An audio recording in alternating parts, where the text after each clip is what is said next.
Hello guys, today we are going to watch a new video of Indian James Bond जिनका नाम था रविंदर कौशिक। तो पहले हम वीडियो देखते हैं और उसके बाद में उनके बारे में हम कुछ डिस्कस करेंगे। So let's go and watch the video. Ravindra Kaushik नाम तो सुना होगा। शक्ल बदलने में माहिर रविंद्र कौशिक उर्फ नबी अहमद साकिर। नहीं सुना तो चलो हम सुनाते हैं।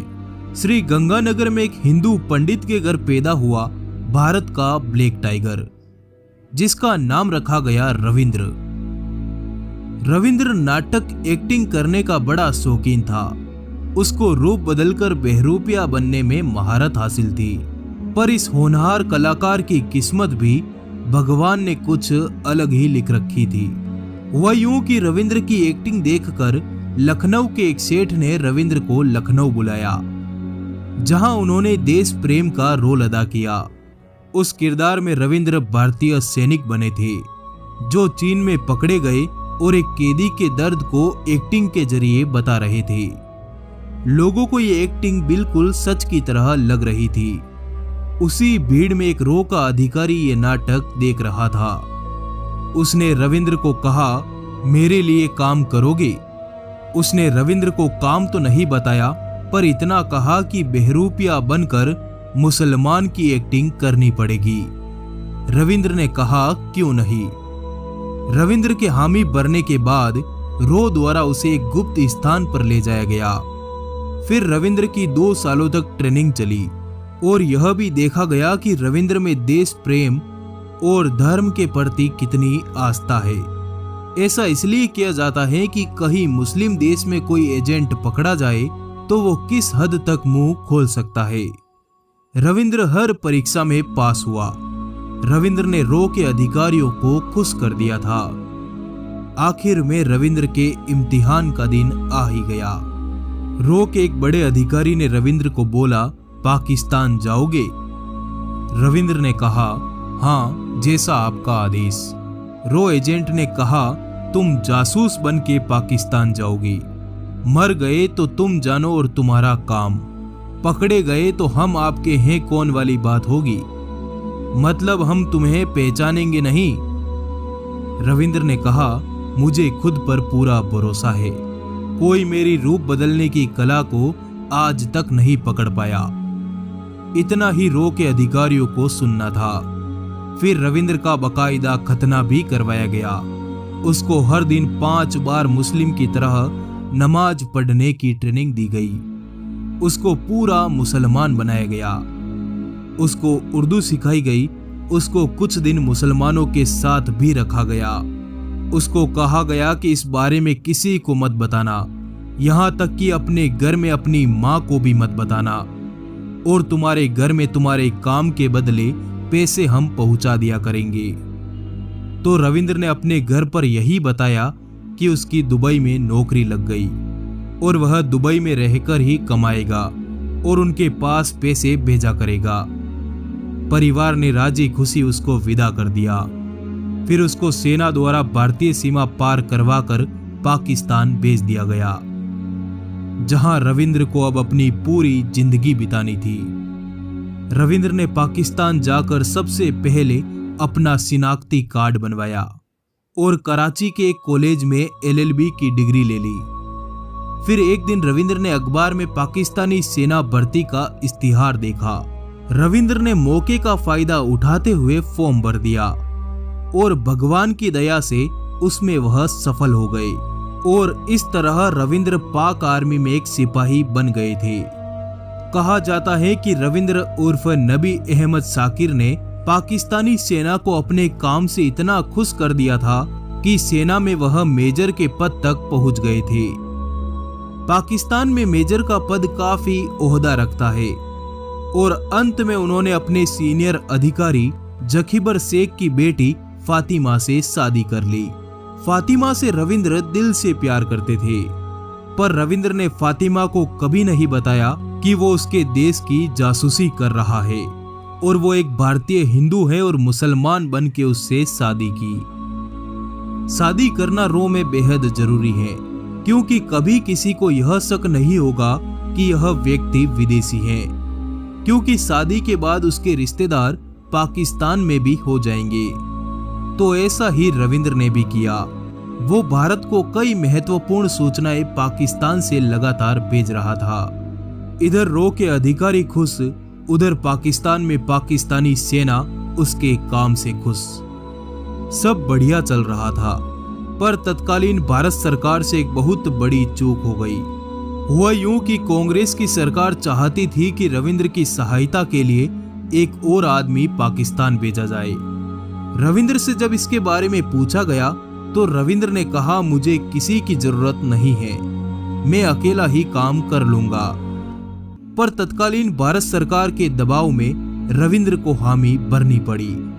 फिर एक और रो के एजेंट को रविंद्र की मदद के लिए पाकिस्तान रवाना कर दिया गया।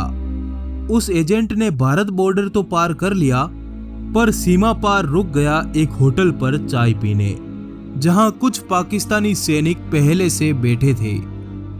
उन सैनिकों को इस एजेंट की बोलचाल से उस पर शक हो गया। सैनिकों ने उस एजेंट को पकड़ लिया और उससे पूछा कि कौन हो तुम। इस पर उस अनट्रेंड मूर्ख एजेंट ने बोला, भारत से आया हूं मेरे दोस्त से मिलने। पर दोस्तों समय ही खराब था। उनमें से एक ने कहा, बता कौन है तेरा दोस्त, नहीं तो गोली से उड़ा दूंगा। इतना सुनते ही वह रो का एजेंट शुरू हो गया। बोला कि मैं रो का एजेंट हूं, यहाँ पहले से मौजूद रो के एजेंट की मदद करने आया हूं, जो आपकी सेना में मेजर हैं, जिसने आपके देश में हिंदू होते हुए भी मुस्लिम लड़की से शादी की। ये सब उसने बोल दिया।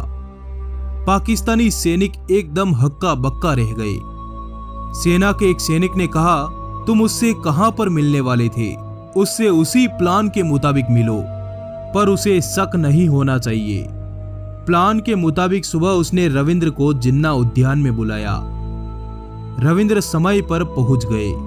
दोनों ने हाथ मिलाया और चाय ऑर्डर की ही थी कि पहले से ताक में बैठे पाक सैनिकों ने रविंद्र को दबोच लिया। कहा जाता है कि रविंद्र को उस एजेंट पर इतना गुस्सा आया कि रविंद्र ने उसको वहीं पर पीटना शुरू कर दिया। खैर, रविंद्र को पकड़कर डाल दिया गया पाकिस्तान की अंडरग्राउंड जेल में, जहां न सूरज की रोशनी थी न ही चांद की ठंडक थी, तो बस गुमनामी। कहते हैं कि अगले 12 दिनों तक रविंद्र को उसी बैरक में बिना खाने के रखा गया। रविंद्र के लिए जेल की बैरक के ऊपर से पानी डाला जाता था, उतना ही जिससे कि वह जीवित रह सके। रविंद्र जेल में चाट चाट कर पानी पीते थे। 12 दिन बाद रविंद्र को अदालत में पेश किया गया, जहां उन्हें फांसी की सजा सुनाई गई। पर पाकिस्तान के कुछ मानवाधिकार संस्थाओं ने इस फांसी को उम्र कैद में तब्दील करवा दिया। रविंद्र को 12 दिन तक उस गुप्त कमरे में बंद रखने से रविंद्र को हृदय की बीमारी हो गई थी, जिसका न तो पाकिस्तान की जेल ने इलाज करवाया और न ही उन्होंने इसका हाल जानना चाहा। रविंद्र को अब रोज सुबह से शाम खाने में पिटाई, भयंकर पिटाई के अलावा कुछ नहीं मिलता। इस बीच रविंद्र अपने घर पर खत भी लिखा करता था, जो खत आज भी उसके घर पर मौजूद हैं, जिसमें रविंद्र लिखा करता था कि मैं कोई दुबई वुबई कमाने नहीं गया, मैं जासूसी करने पाकिस्तान गया, जहां मुझे भारत सरकार की गलती के कारण धर लिया गया। मैं तो भारत सरकार के लिए ही इस पराए मुल्क में आया। मैंने उनको कई सारी जानकारियां दी। मैंने उनको सन 71 के युद्ध को जीतने में बहुत सहायता की। इंदिरा गांधी ने मुझे ब्लैक टाइगर की उपाधि दी।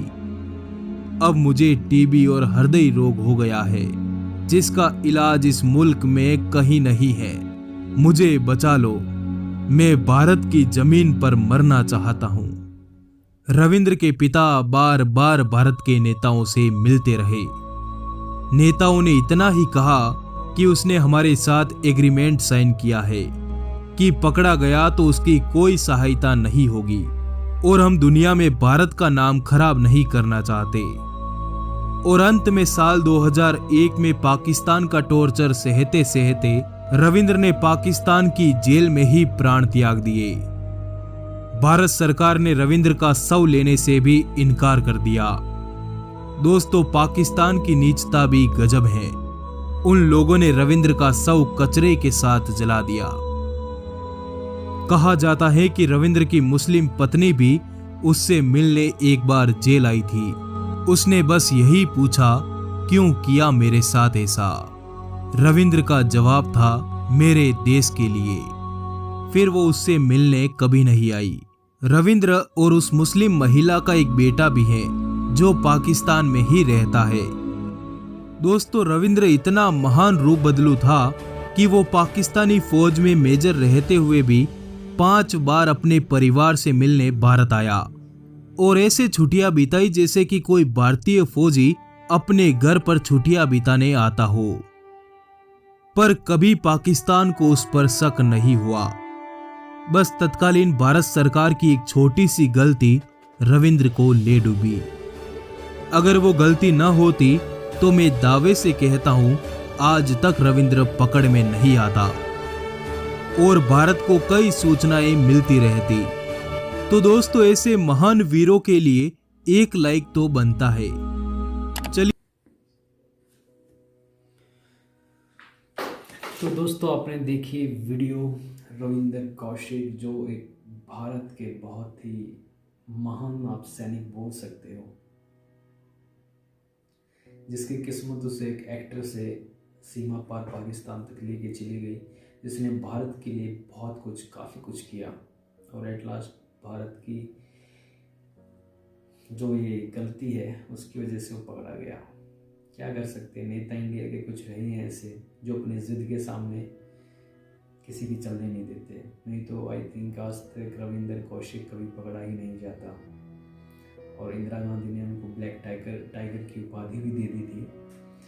तो हम ऐसे वीर सैनिकों के लिए हम दिल से सलाम कर सकते हैं और आशा करते हैं कि यार ऐसा कभी इंडिया के साथ, कभी भी किसी इंडियन फौजी के साथ ऐसा कभी ना हो।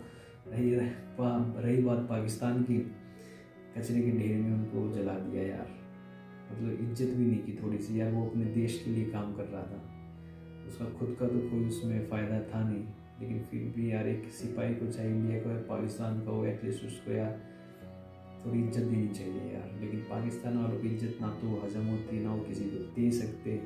सारे टेररिस्ट हैं भाई, सॉरी मुझसे गाली के लिए, लेकिन टेररिस्ट तो टेररिस्ट होते हैं, ठीक है। ऐसा नहीं कि हर कोई टेररिस्ट होता है, लेकिन कुछ लोग होते हैं जो टेररिस्ट होते हैं।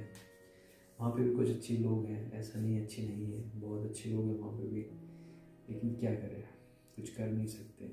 तो आपको ये वीडियो शायद बहुत अच्छी लगी होगी यार। तो रविंदर कौशिक के बारे में मैंने सुना था, लेकिन आज कुछ ज़्यादा ही जानने को मिला उनके बारे में। तो आई होप आपको ये वीडियो बहुत अच्छी लगी होगी। सो मिलते हैं नेक्स्ट वीडियो में, बाय बाय।